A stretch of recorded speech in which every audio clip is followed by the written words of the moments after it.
Hola, yo soy Eduardo Gaviña. El caso es que recientemente he participado en un reality en África. La cosa es que yo podía haber participado como Eduardo Gaviña, pero el caso es que ellos me pidieron, la gente de TV, pues claro, como yo trabajo en el mundo del espectáculo, en el mundo del transformismo, del travestismo, pues que también en momentos estuviera yo como personaje. Mi personaje es Yogurina Borova. Y entonces yo antes de ir allí ya me preocupé cuál podía ser la situación de los tres países en los que íbamos a recalar, que son Namibia, Botswana y Zimbabue. Entonces yo quiero hacer este vídeo para que sepamos un poco todos en qué situación están los derechos humanos del colectivo LGTB en África. Y para eso he traído a Aymar, que Aymar es una activista de Amnistía Internacional y que su doctorado ha sido sobre la homofobia en África. Entonces vamos a hablar un poco largo y tendido de la situación en concreto de esos tres países y de la situación LGTB en África. En África hay en torno a 38 países, hasta 38 países que criminalizan la homosexualidad. Es el territorio con un mayor número del continente, con un mayor número de estados que tienen una homofobia de Estado institucionalizada, ¿no? Pues estamos hablando, se contempla que más de la mitad de los derechos humanos que se contemplan en la Declaración Universal, en la Carta Magna, les son negados a las personas en contextos de homofobia de Estado, tanto en Namibia como en Uganda, como en Botswana, como en Zimbabue. Por ejemplo, si yo de repente yo como extranjero, si de repente voy así por la calle, ¿qué podría pasar? Bueno, generalmente tenemos que entender que nosotros aquí en Europa vivimos realmente bien, vivimos muy bien. Entonces, generalmente cuando nos desplazamos a un país africano también lo hacemos con recursos y solemos estar en espacios que son privilegiados. A nosotros el privilegio nos da la capacidad para poder negociar nuestra orientación sexual y nuestro deseo muchas veces en libertad, ¿no? Cosa que no ocurre con los habitantes de allí. Entonces, en el caso de que tú fueses, curiosamente, no tendría por qué pasarte nada, siempre y cuando, claro, si es una manifestación en un espacio público, pues hará bueno, desde luego que estás infringiendo la ley y puede llamar la atención de la policía y bueno, además cada país hay depende en qué distrito estés, en qué núcleo urbano, lo que sea, y hay bastantes problemas, pues por ejemplo con la policía, con las fuerzas de seguridad, que pueden ser además incluso bastante corruptas. Estamos hablando de que en África, bajo esta cuestión, el chantaje y la extorsión son muy comunes. Tú no tienes por qué ser necesariamente homosexual, pero yo te puedo amenazar por serlo, bueno, de alguna forma como un método de chantaje. Me viene a la cabeza, por ejemplo, Jean-Claude Mbede, que falleció tristemente hace 2 años. Este hombre estuvo preso en la cárcel, perdón, fíjate, por enviar un mensaje de texto que decía "te quiero" a otro chico. Ese chico le denunció y fueron a su casa, fueron a por él, y es que además habitualmente lo que hace, ¿no? La policía te coge, te trinca y vas a la cárcel. Los juicios son rápidos, no tienes posibilidad de defensa. Estamos hablando también, no todo el mundo tiene recursos para hacer frente a un procedimiento legal, ¿no? Donde pidas la defensa. Es también se da bastante en los juicios también pruebas totalmente humillantes.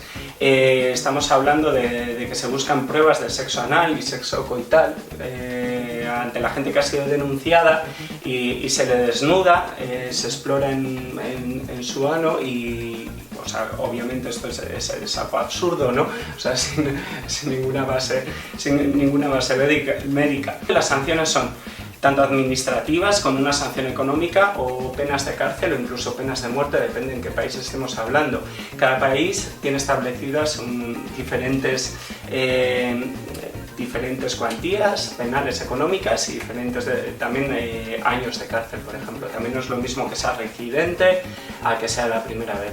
En el África precolonial no se conocía bueno, entonces se hablaba de sodomía, no se conocía esa homofobia. La África precolonial ha sido es un vasto territorio, vamos, con muchísimos pueblos y culturas, es totalmente heterogéneo y desde luego que la diversidad sexual siempre ha estado representada e institucionalizada dentro de los diferentes pueblos africanos, hasta que llegó la colonización, que fue la que impuso sus códigos legales donde se contemplaban los delitos de sodomía, especialmente por el Imperio Británico. El Imperio Británico estaba en esa época victoriana, ¿no?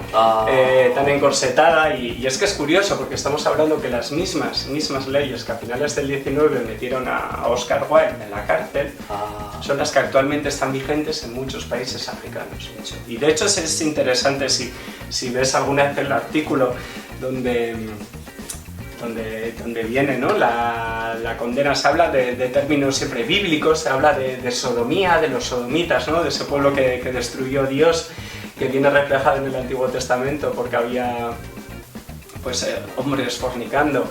Se habla en el mismo código que se prohíbe la sodomía, con penas de cárcel, etc., se habla también de los delitos antinatura, es decir, y del bestialismo, de prohibir las relaciones sexuales con animales, ¿no?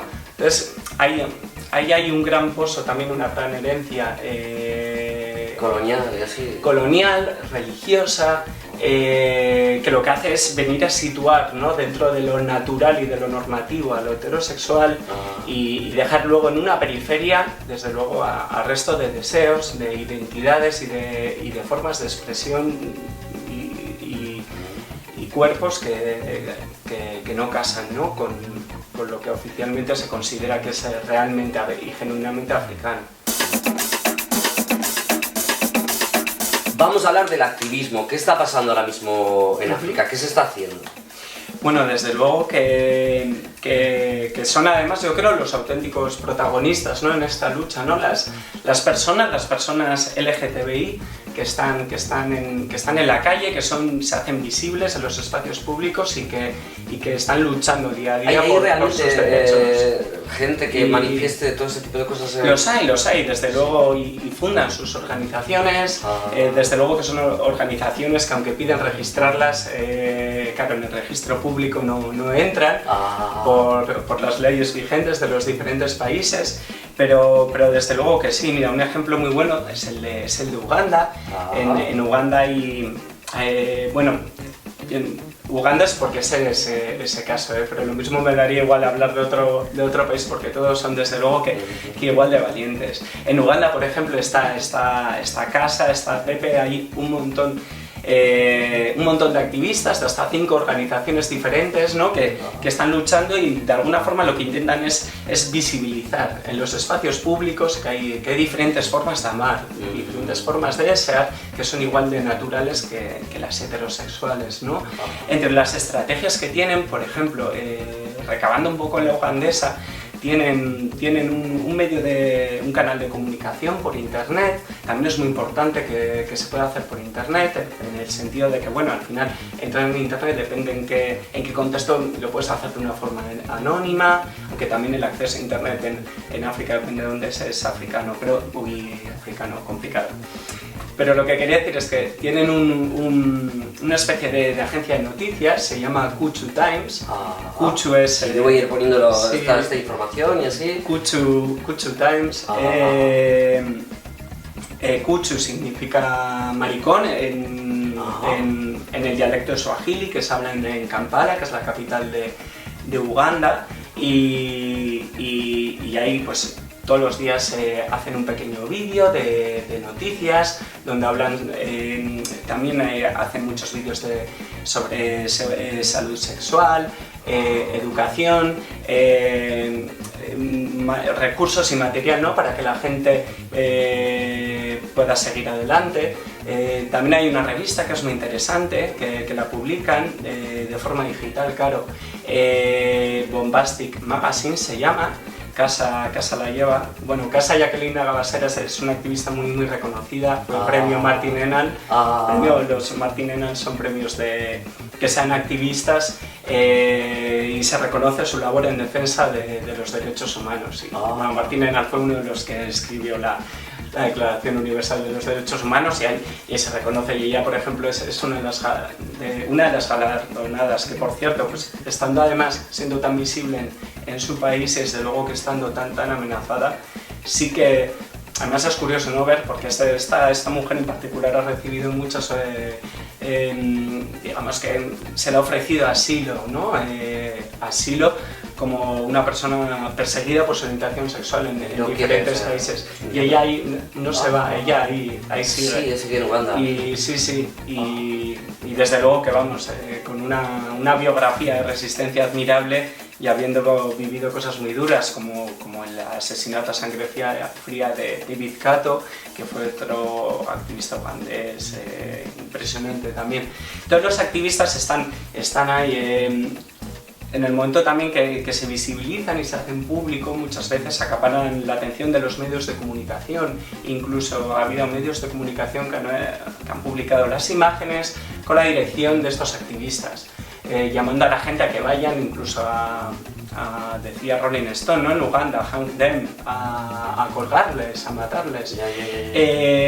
Pero ellos desde luego que se mueven y buscan espacios seguros desde los que poder desarrollar su activismo, y su activismo se basa en la pedagogía y sobre todo en confrontar día a día todos los discursos que dicen que amar es un delito, que la homosexualidad es una enfermedad y que es algo dañina, ¿no?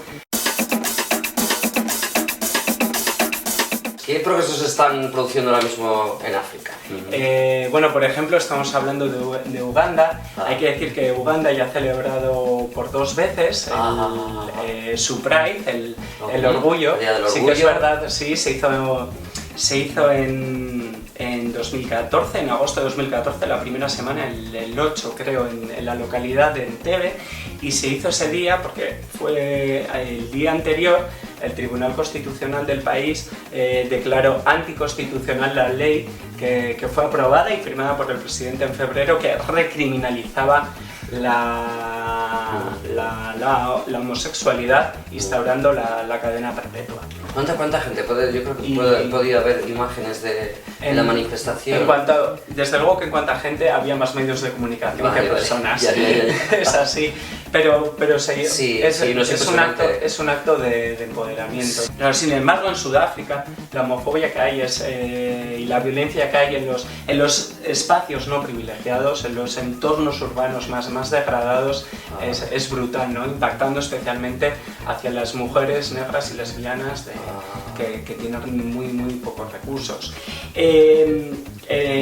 La violencia en Sudáfrica ha sido brutal y lo es actualmente, pero también ahí se están dando grandes avances gracias a todo el empoderamiento que hay y todo el trabajo que hay por parte de los activistas, ¿no? Estamos hablando que desde en Johannesburgo se hizo el primer Pride de África en toda la historia. Fue el 13 de octubre de 1990, liderado por activistas entonces muy conocidos como Simon Nkoli, que fue toda una figura, además luego en el tema de la lucha contra el SIDA. Y estamos hablando ya de un país incluso que en los mismos barrios, en los mismos entornos urbanos donde han sido asesinadas muchas mujeres lesbianas por el hecho de ser mujeres y lesbianas, por su género y por su orientación sexual. Ahora también se están haciendo prides, se están marchas, desfiles del orgullo, se están armando de valor y están saliendo a la calle a reivindicar, ¿no?, su parcela del espacio público y desde luego que a visibilizar, además desde una perspectiva feminista muy potente, que yo creo que es muy hermoso, ¿no?, la necesidad de estar ahí, ¿no?, y desde luego que toda esa pedagogía no cae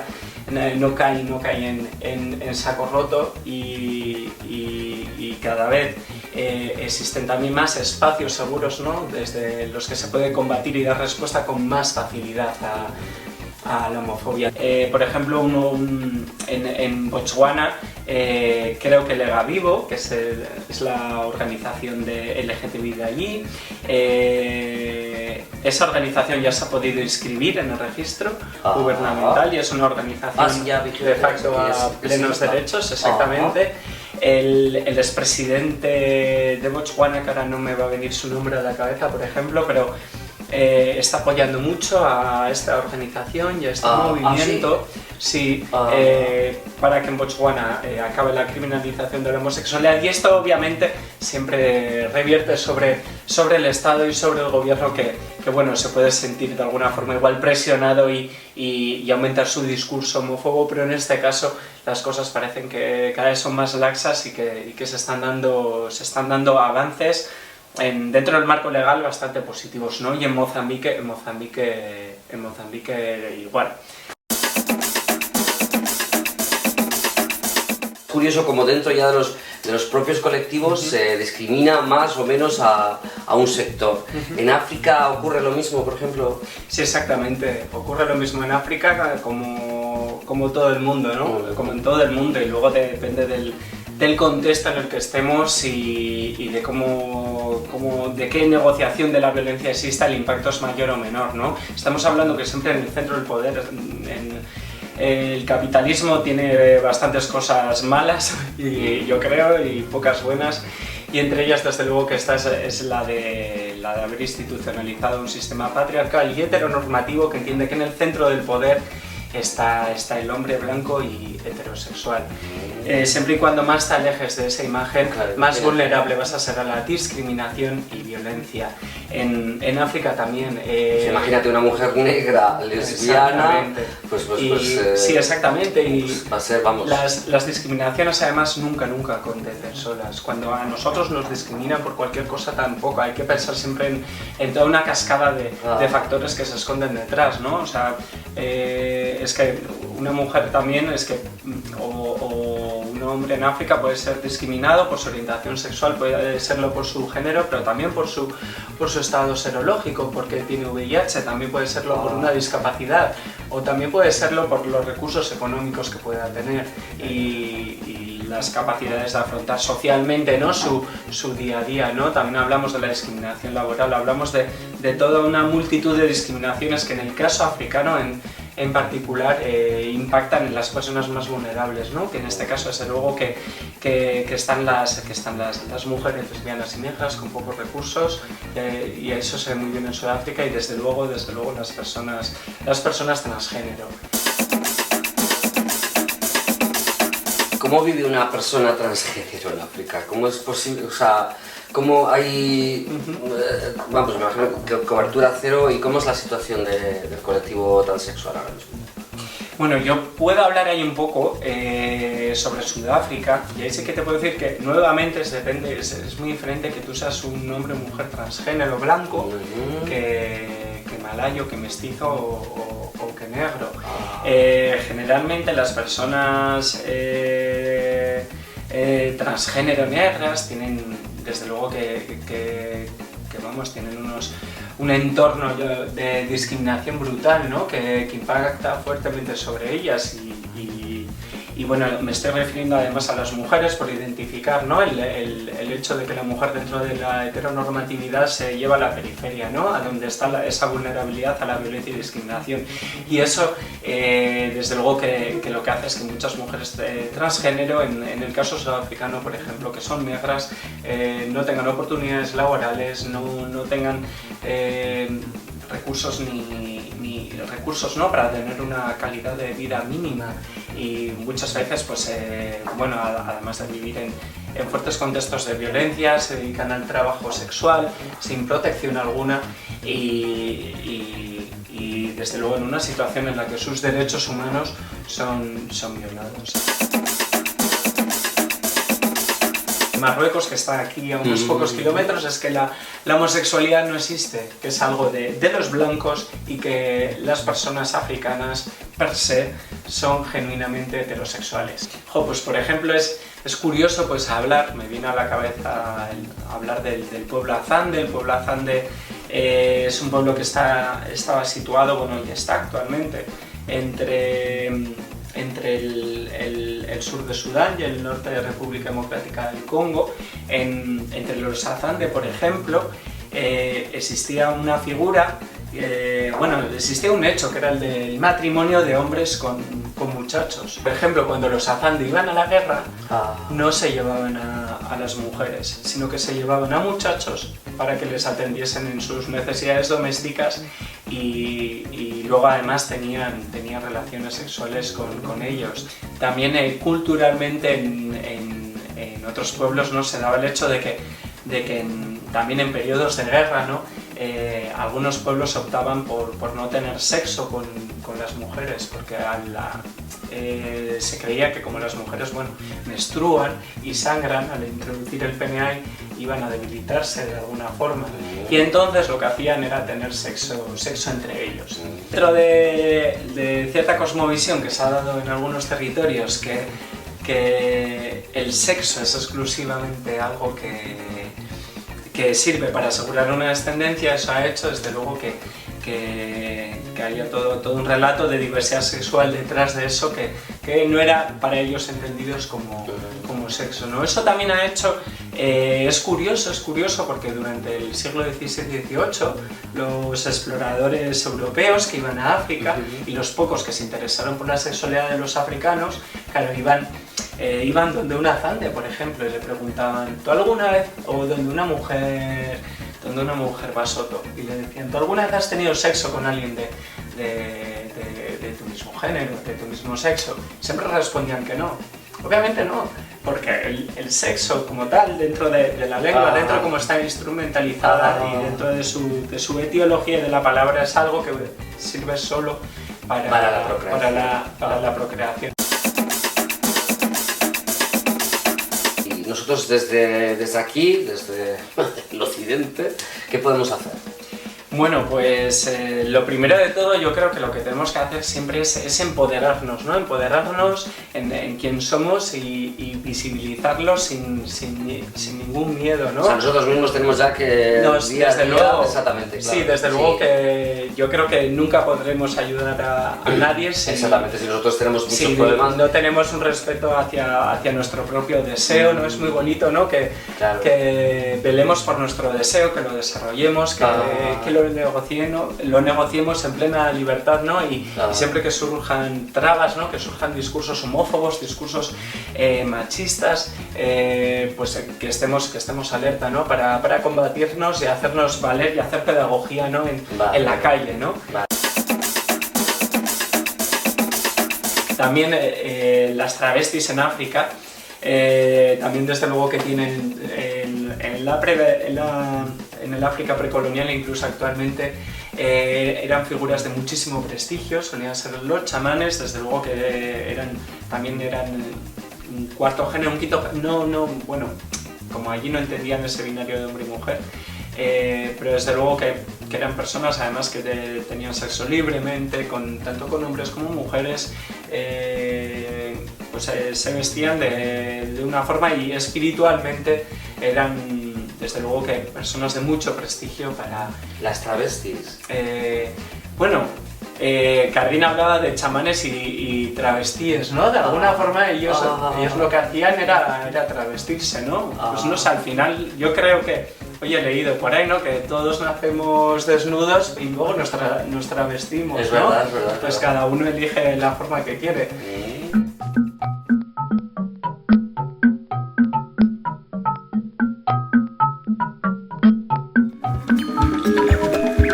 Esta es la televisión de Yourina Boro.